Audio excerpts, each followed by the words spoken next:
when you combine classic cars, beautiful classic cars at that, with people who dress a little dapper, you get the Distinguished Gentleman's Drive. This is a worldwide movement. It's held in several countries across the planet, and it's all done on pretty much the same day at the same time. The idea is like-minded people, they get together, they bring their beautiful old cars out, and they dress a little dapper.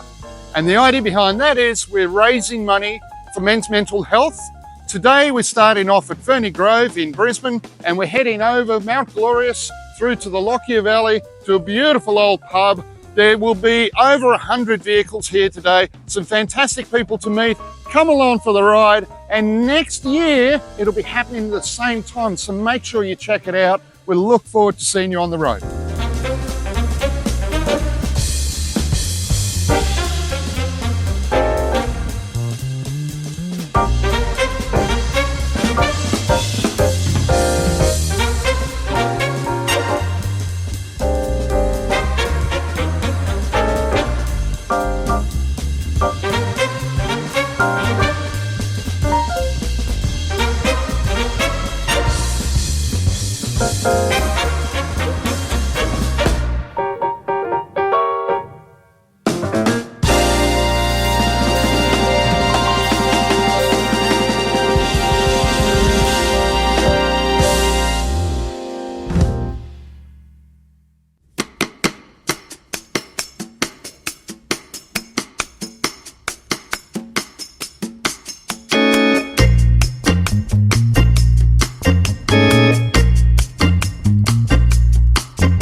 Folks, we're standing here in front of the Bottle Tree Hotel in the middle of the Lockyer Valley. This is our final destination for the Gentleman's Drive today, 2024.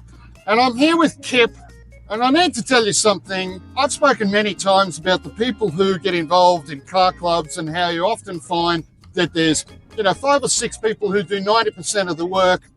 Kip takes this to the next level because he is the instigator of the Gentleman's Drive in Queensland. He's consistently breaking records in Australia for the amount of funds raised for men's mental health in Movember. Kip, I just, number one, want to shake your hand, mate. This Thanks, is a mate. wonderful Thanks, event.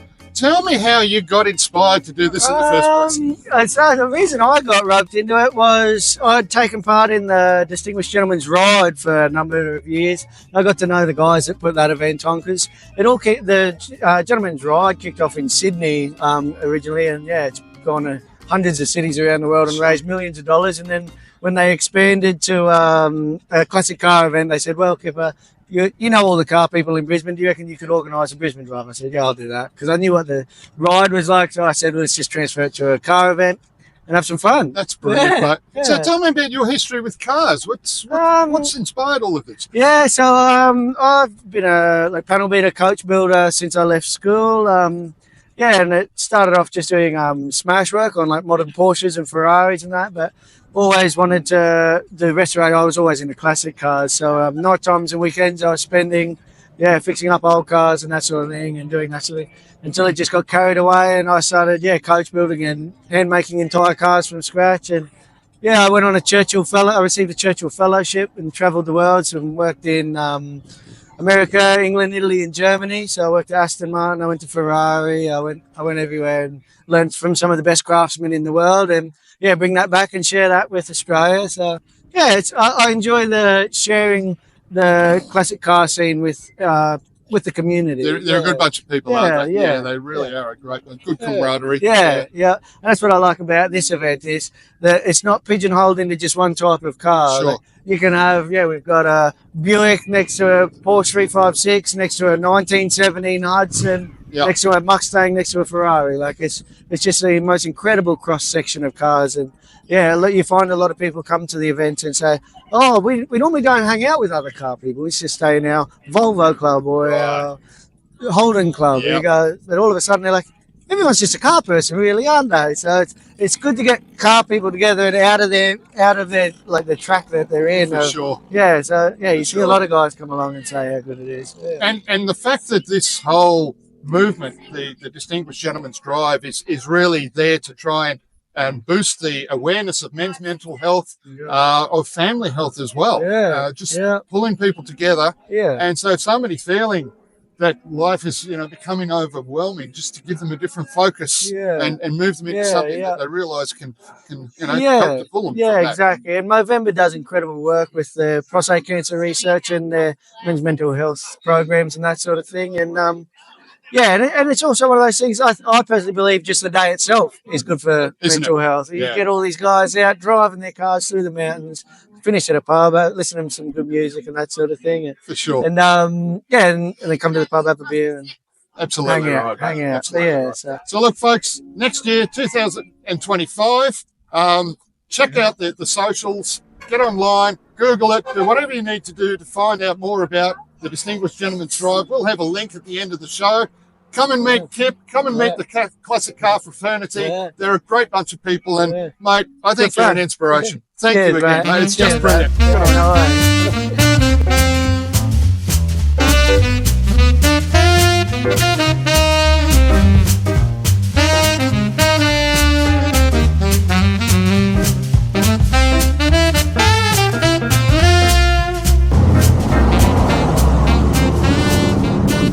Folks, nothing says passion more than Fiat and Ferrari. Now, when you somehow manage to combine the two together, you get really, really passionate people. I'm here with Belle and Carl and this gorgeous Fiat Dino. And I know there's a bit of a backstory to this, so I'm going to stop talking and just hand straight over to Belle. Belle, tell me about this beautiful, stunning car. Well, I first saw one of these at the 100 Years of Fiat. Someone in the car club had one. And I'm like, that was 22 years ago. And I said, I'm going to have one of them one day. Gotta have one. You see it and you're like, it's so beautiful, sounds amazing, looks amazing. I'm going to have one of those. And I only made 1,100 of them. And so someone like me, that was like, I call a big, hairy, audacious goal. So I'm like, well, I'm going to set that up. And so 22 years later, I found one and I bought it. I saved for it. I had the number plates 10 years before. 10 years. Wow. Just to keep the dream alive. And then I found one and bought it.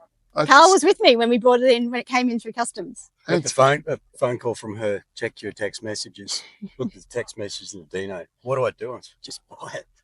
what do you do?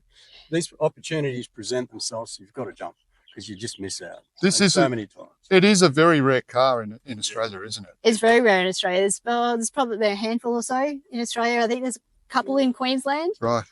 But Wow. but they didn't make that many because Yep. it was it was all about the engine, and they needed to homologate so many cars, production cars. Sure. Ferrari did, Yep. and Fiat did that to race in Formula 1, Formula 2. So you've mentioned the engine there. So tell us about the what's driving this thing. So because it's a Dino, so it's a V6. Mhm. Sounds amazing. I could be biased. And it just brings a smile on your face. So they, as I said, they did race it, but to have a race heritage, Ferrari engine in my Fiat, amazing. It's quite So exciting. it's pretty astounding. It's a 2-litre quad cam 6 with 3 40mm DCNF Webers on it. So it's got this magnificent mechanical chatter to it. Typical anything with a nicely set up set of Webers. Bits of pops and bangs and carries on when it's happy. That's what it's meant to do. Yeah. Great stuff. As So, they should. Carl, I know you've got a passion for Fiats too, mate. What's your story behind this, Mark? It's a strange illness. It's a strange illness. It started from me sitting in the back of a Hudson Superhawk, sitting on going across the Sydney Harbour Bridge, looking out the back window as a little kid, and there's this little yellow thing following, and it's like, what is it? And it was an 850 coupe, and I just loved it. So my first car on the road was an 850 coupe that I bought from this good wild bank manager who'd brush painted it red, white, and green. And I worked for Italian, so it was just spot on driving this brush painted bizarre machine. I've had a lot of Fiats, and the oldest car that we've got's 1919 Fiat Torpedo 7-seater sports tourer, amazing thing. The 124 Spider's a tarmac rally car we've had for a long time. It's amazing cars, under 800 kilos, around that 200 horsepower mark. That's pretty good. Beautiful to drive, simple and strong. Sure. And that's the amazing thing about them. They're really simple, and they're typical Italian machinery. If you ride an Italian bike or drive an Italian car, they give you feedback. Like they're drivers' cars. Yep. The passion about them is you get in, you go, you listen to it. Yeah, you What's change to do it. down, you double the clutch. Yeah. Yeah. And mechanical. you know sympathy. you're driving. Yeah. You know you're alive. Great stuff. But Right. yeah, it's enjoyable. And then Oscar, my son, or one of my sons, he's got a couple of Fiat X19s now. Hasn't got his Oscar? license yet. Come here, my friend. It's a disease, Carl. It's a disease, but Yeah. It is. He mentioned disease. We're going to take this. I'm going to stand you next to your dad. There we go. I'm He's going to bigger hold than this me. up here. And I'm going to ask you, Oscar. It's a disease. It has run through the family. It has. Oh, Tell me about your passion, mate. Was it to start with a little Matchbox car, or what happened? basically, I've always grown up just being dragged around to Fiat Car Club things, like sort of in the family. Like this thing is great because you can just go out on the weekend and do fun stuff like Yep. this. Just go, drive it to the track, win a trophy, come home. Sure. yeah. Sure. So, hence I ended up buying a couple of Fiats myself. Can you mind me asking how old are you now, Oscar? I'm 17. My first car I bought was when I was 13, which is a Fiat X19 1978, and it's got the engine out of a Fiat Uno Turbo. So, 285 horsepower, mid-engine rear-wheel drive. So that Should you've be. still got that car? Yes, it's quite rusty and I need to fix it, but that'll happen with time when I'm done with school. I love it. That's brilliant. So what's the other one you've got? I have another Fiat X19, but that has a normal motor, which I bought from Cunnamulla. Right. So, Wow. in the middle of nowhere, 14 hours west. Well done. Love it. Thank you so much for bringing them today. It's great stuff. Love the show. Lovely. Thank you. Good on you, Oscar. Just brilliant.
did you say Jeff? Yeah. Yeah, sorry, Jeff. You I'm can call me lousy. Gloria if you want.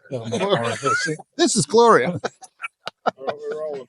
Yeah. Folks, on the Gentleman's Drive, you get the most amazing array of vehicles, from American muscle, which you can probably hear in the background there, through to English cars, then the odd Japanese one.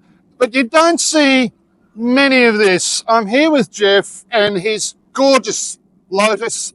And as he just described to me, it has 4 wheels, a steering wheel, and goes very fast. Jeff, tell us about this extraordinary little car, mate. Look, I've had this car about 18 months. Okay. It was made by a gentleman in Victoria. So it's based on the Lotus 11. And the Lotus 11s were produced between 56 and 58. And they were built to take on Le Mans. Oh, really? So essentially, this little car, as small as she is, was really designed to be, well, to race. A quick car around the track. A quick car around the track, as long as it doesn't have long straights. If it's nice and windy, Okay. she loves it. It's a bit like driving a go-kart. Right.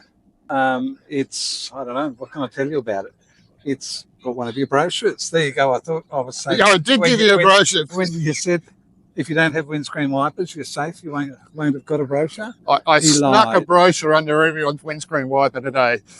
So tell me about what's under the bonnet, mate. What's so pushing essentially this? what's under the bonnet is a heavily worked Toyota 4K motor. Right.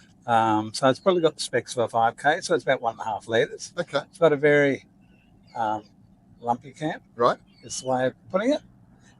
It's really, I'm not doing a very good job of describing it, am I?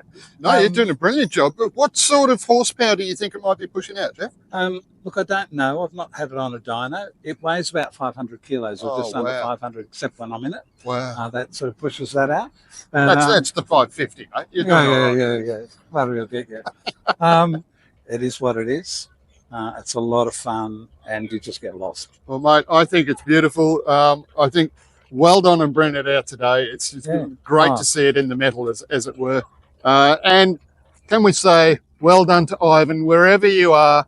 What a beautiful little car. Fantastic Actually, job. I'll share the story with him. He'll be delighted. I look forward to that. Be Yeah. great stuff. Jeff, thank you so much, mate. Been great talking to you. Great, thank you.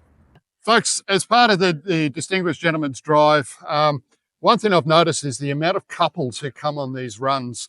It really does pull people together. And if they've got a passion for cars, be they classic or modern, doesn't matter. They're out there and they're enjoying the day together. I'm here with Michael and Enray, and they're beautiful. What year is it, Michael? It's 81. 81, so early 80s Mercedes. And I was commenting just recently on just how incredibly reliable these cars are. Mate, how long have you had this one? This car about 6 years, and it hadn't come out until this morning for about 9 months, and it obviously started first time, and it's, There as you you go. say, unbelievably reliable. It's an M110, which is a notoriously famous Mercedes-Benz engine for those following along, and it's a lovely car to drive. Brilliant, mate. And is this your first Mercedes, or have you had a number of these? I got a C-Class first, so a relatively boring new car, and was hunting around for an old car, and this was the first of the old cars, and we've got a couple now. Yeah. Oh, well done. So we've got a stable. Yes. Well, I was going to say a couple is a bit of an understatement. Oh, really? Yeah. Tell me more. I think we've got 8, and I want to put in parentheses and counting. And but counting. 8 and counting. Let's just leave it as that. It's a bordering on obsession, folks.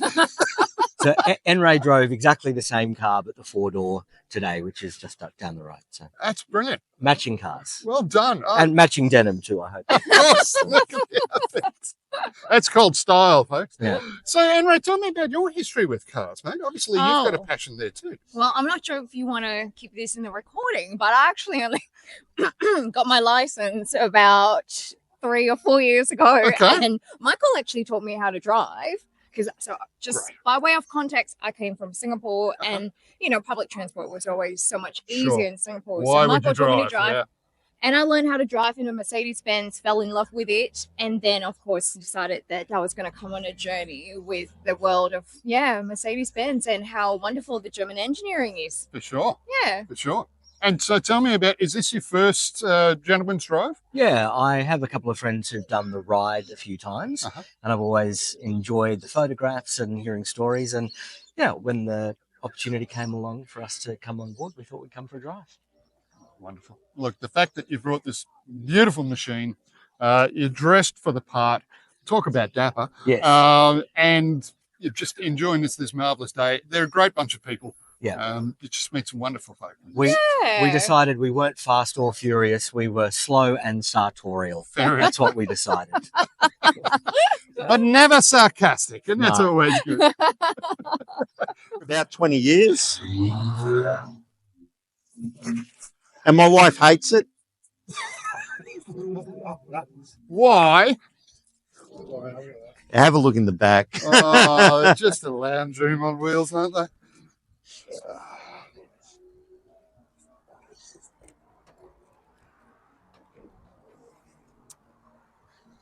Well, that's the epitome of fluffy right there. It is. And that's probably why she hates it. Oh, I love But it's, fully original. It's a 1978. It's got a big 360 Chrysler V8 in it. Yep. That chews a lot of fuel, which is what they do. And It's incredible. How long have you had it now? I've had it for a couple of years. Right. But a mate of mine imported the car, I'm going to say 18 years ago. Okay. It came from a swap meet at Pomona in California. Oh, really? And he just looked at it and has just gone, that is that different. I have to have it. It's just and got then such it's style about it, hasn't it? Passed through another set of hands and ended up with me. It ended up at my place. I've known about the car for the whole time it was out here. So, yeah. Wow. So it's totally original except for the wheels. Everything else is as it left the factory. And the good thing is all of this is plastic, so we don't have to worry about Queensland termites. That's right. No termites in this car. No. But I probably drive it 3 or 4 days a week. Fantastic. It's Reliable. it goes to work. Yeah, it's Yeah. pretty good. It's pretty good. Windscreen wipers have stopped working, but outside of that, it just you put fuel in it And off you go. and off you go. It doesn't blow any smoke, doesn't use any oil. It's just a pretty easy car. Doesn't handle very nicely. No, they don't- do wallow, Yeah, don't you they? don't Yeah, expect yeah. that. Okay, in a straight line, but yeah. Yeah. Outside of that, it's a good thing. And have you had American cars in the past? This is my first American car. I've always had European things, so Mercs, and got a nice little old Porsche. But that was just something different. It is. Something different. I couldn't say no to it when I saw it, and it was one of those things that was puts a lot of smiles on a lot of people's Absolutely. faces. It's It's wacky enough and crazy enough that it's cool. yeah. There's something about American cars, isn't there? That they're happy cars. You know, people see them and start I think smiling. so. I think Yeah. so. It's certainly people of my generation. You remember those vacation movies, and that's exactly sort of Chevy Chase. that's what Here we people come. think. And I'll be sitting at the traffic lights. I had a lady probably in the 60s the other day wound the window down and says, "Your name's not Clark by any chance, is it?" So you get sort of that sort of stuff happening. That puts a smile on your face, Yeah, mate. meet my wife Ellen. Yeah, we're the Yeah. Griswolds. That's I it. love it. The family fun stuff. Wonderful. That's it. What a great car. All Mate, good. thank you for bringing it along today. Cheers. Great stuff. No worries. Good on you.